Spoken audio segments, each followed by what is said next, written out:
You start this trail by exiting off of I-70 in Emery County. There are several great parking spots and staging areas before hitting the trail. The trail does not have any width restrictions, so you can drive a full-size vehicle, but I would recommend a capable vehicle for that unexpected situation that can pop up. The trail is rated as easy and is roughly 52 miles long as you don't take any side trails along the way. There are many dispersed camping spots along the trail if you'd like to bring your camping trailer or tent along with you. If you'd like to bring in a big toy hauler, the road is adequate as long as it is dry, but the minute the road gets wet, it becomes impassable. The first half of this trail has a lot of blue clay in it, which makes for one of the most difficult driving soils you will find anywhere. But the good thing is that it dries out very quickly, so if it does rain, just wait it out a little bit and you'll be good to go soon after. Our first stop along the trail is to the Willow Springs CCC camp.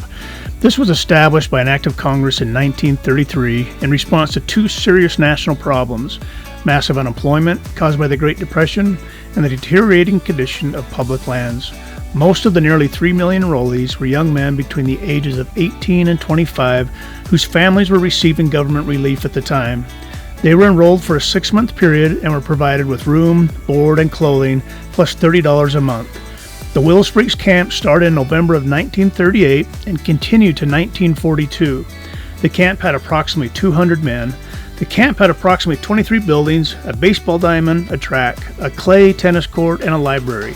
The project sponsored by this camp included road construction, building rock culverts, fencing, spring enhancements, water encatchments, pond construction, and building trails for cattle to go from the Thousand Lake Mountain in the summer to the desert in the winter. Today, many of the roads and trails that we enjoy traveling on were constructed or enhanced by the CCC workers.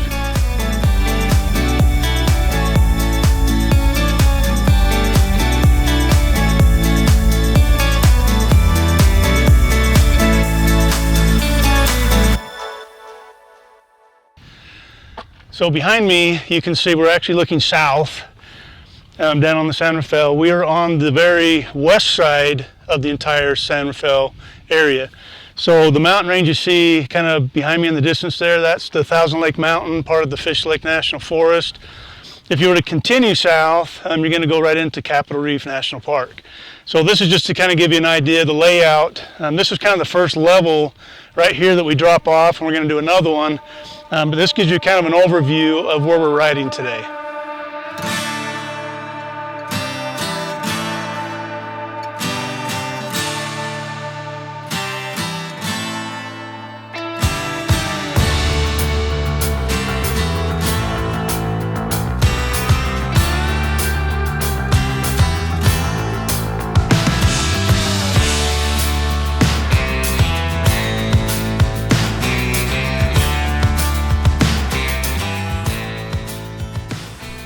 The views are just magnificent as you come into this area and has some of the most unique geographical layouts found in the West.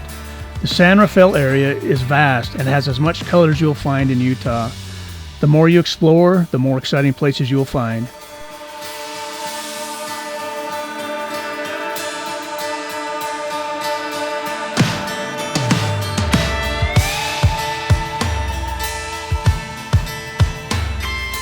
As you come off this first blast hole, the terrain opens up and is a good place to stretch your vehicle's legs a bit. But the downside of going too fast is you miss out on all the great topography all around you. As good as the trail looks right now after it's been graded, it can turn into a rutted mess after a good rainstorm, and some vehicles have gone through it, especially after the clay dries. But the county does a great job in keeping things graded, so for the most part, the trails are always in fairly good shape. Just remember, this is a desert-type landscape, and this area is susceptible to high flash floods during the summer months, and can hit at any time without a moment's notice. The sandstone rock doesn't allow much water to seep in, so when it rains, it just rolls off and finds the nearest flood channel to go down. The trail has several of these washes that you will cross, so come upon them slowly just in case there has been a washout.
so we're coming into at least one of my favorite places in the San Rafael out here. This area out here is has some of the most unique geographical formations, and the road takes us right down through it all. And so when you come out here, take your time and look through this, because this is really a really unique area out here that you're going to really enjoy. Out here you're going to find a lot of selenite, and when the sun hits it just right, it looks like there's, you know, diamonds all over the place, which of course it's not diamonds, but there's some areas out here that, you know, the hillsides are just full of them, and it's really kind of spectacular when you get it in the right light. But here we go, we're on our way down into this valley.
Lunchtime, I'm starving.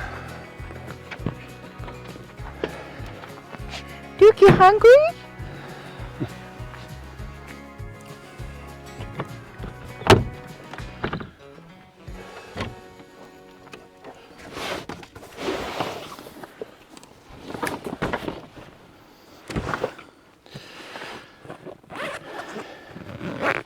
What'd you make me? I made you nothing, but you made us some wonderful egg sandwiches. So I cannot take any credit whatsoever for what lunch is today. But we've got some excellent egg sandwiches. And I don't even know if there's enough for you in here. Thanks. You get the top one. No, that's for Duke's. Come here, Duke.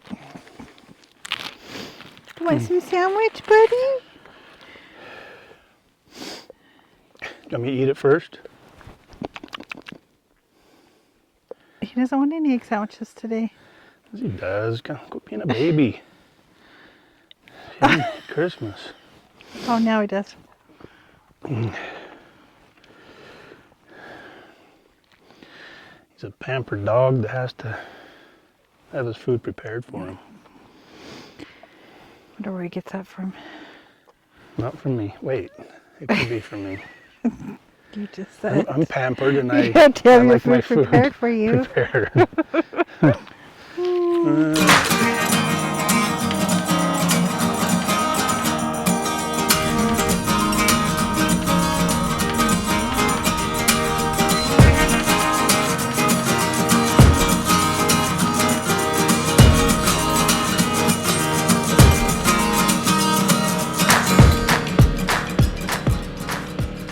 Now, as you've noticed on the video, you can tell that the trail for the most part is actually a very simple trail.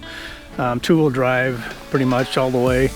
You know, the county out here does an incredible job of grading the roads. They keep them you know, really well maintained, but that changes very quickly when there's, you know, a lot of rain.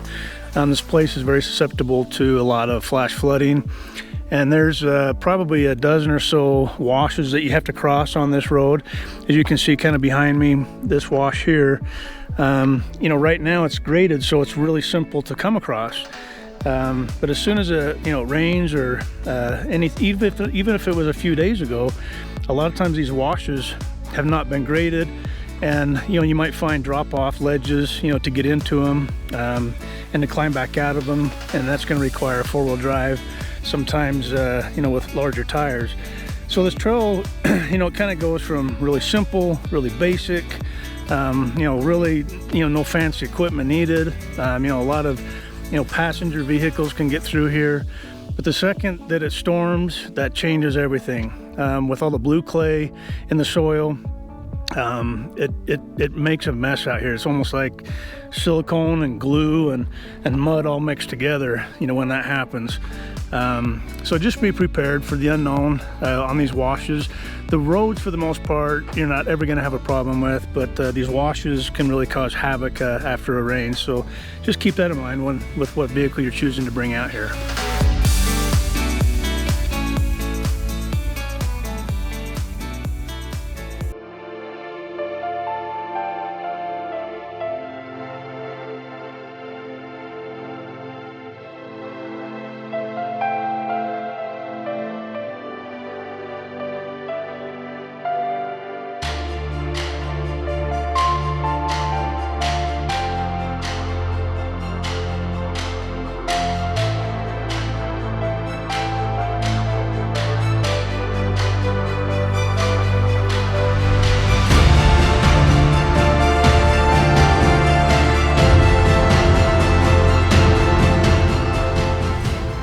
As we continue on the east side of our loop, we once again venture into new topography and terrain. The sandstone cliffs reach high to the sky as the river washes wait for the next rain to come. We're now getting into the area where you might even see some wild horses if you keep your eyes open. Most of the horses stay a little further to the east on the San Rafael, but they do venture a little bit into this top east corner of this trail. The area holds a lot of cattle that range here all year long, so keep an eye out for them as they like to walk on the roads a lot. After the sun goes down, the black cows disappear into the blackness of the night, which means they can be right in front of you when coming around a corner. One of the most beautiful times to come out here is in the spring, when all the grass is green and what vegetation is here is in full bloom and full of color. It's also a great time to venture in the winter months if you can handle the cold weather and an occasional snowstorm. Doing so, you'll be rewarded with the lack of people on the roads and a lot less dust.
Okay, so we've now made the full loop and we've connected back on the original road what we came in on.